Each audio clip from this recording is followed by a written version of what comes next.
Corona virus जैसे human metapneumovirus यानी HMPV के गुरुवार को 2 केस और मिले।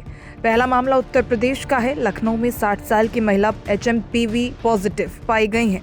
बलरामपुर अस्पताल के निदेशक डॉक्टर सुशील चौधरी ने इस बात की पुष्टि की है। तो वहीं कई मीडिया रिपोर्ट्स की माने तो गुजरात के हिम्मतनगर में 8 साल के बच्चे की पॉजिटिव होने की बात कही जा रही है। अगर इन दोनों केसों को मिला दिया जाए तो देश में अब तक इस वायरस से जुड़े कुल 11 मामले सामने आ गए हैं। महाराष्ट्र में 3, गुजरात, कर्नाटक और तमिलनाडु में 2-2, पश्चिम बंगाल और यूपी में 1-1 केस सामने आए हैं। HMPV केस सामने आने के बाद राज्यों ने भी सतर्कता बढ़ा दी है। पंजाब में बुजुर्गों और बच्चों को मास्क पहनने की सलाह दी गई है। तो इधर गुजरात में अस्पतालों में आइसोलेशन वार्ड बनाए जा रहे हैं। हरियाणा में भी स्वास्थ्य विभाग को HMPV केसेस पर निगरानी रखने के आदेश दिए गए हैं। छोटे बच्चे सबसे ज्यादा इस वायरस से प्रभावित हो रहे हैं। जी हां, HMPV संक्रमित होने पर मरीजों में सर्दी और कोविड-19 जैसे लक्षण नजर आ रहे हैं।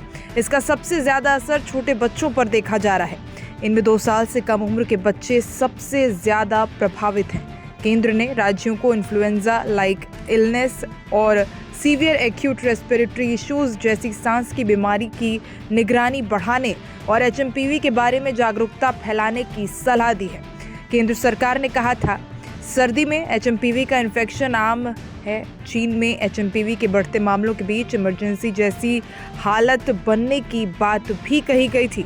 हालांकि भारत सरकार ने 4 जनवरी को जॉइंट मॉनिटरिंग ग्रुप की बैठक की थी। इसी के बाद सरकार ने कहा था कि सर्दी के मौसम में फ्लू जैसी स्थिति असामान्य नहीं है। चीन के मामलों पर भी नजर रखे हुए है और सरकार इनसे निपटने के लिए तैयार है। पहली बार 2001 में HMPV की हुई थी पहचान। स्वास्थ्य मंत्रालय के मुताबिक HMPV कोई नया वायरस नहीं है। इसकी पहचान पहली बार साल 2001 में कर ली गई थी और ये सालों से दुनिया भर में फैल रहा है। एक्सपर्ट्स की माने तो HMPV के लिए शायद ही कभी अस्पताल में भर्ती होने की ज़रूरत पड़ती है, इसलिए ये ज़्यादा चिंताजनक नहीं है। सामान्य जुकाम और फ्लू जैसे होते हैं इस वायरस में लक्षण। ह्यूमन मेटान्यूमो वायरस या फिर कहें HMPV एक श्वसन वायरस है जो मानव फेफड़ों पर और श्वसन नली में इन्फेक्शन पैदा करता है।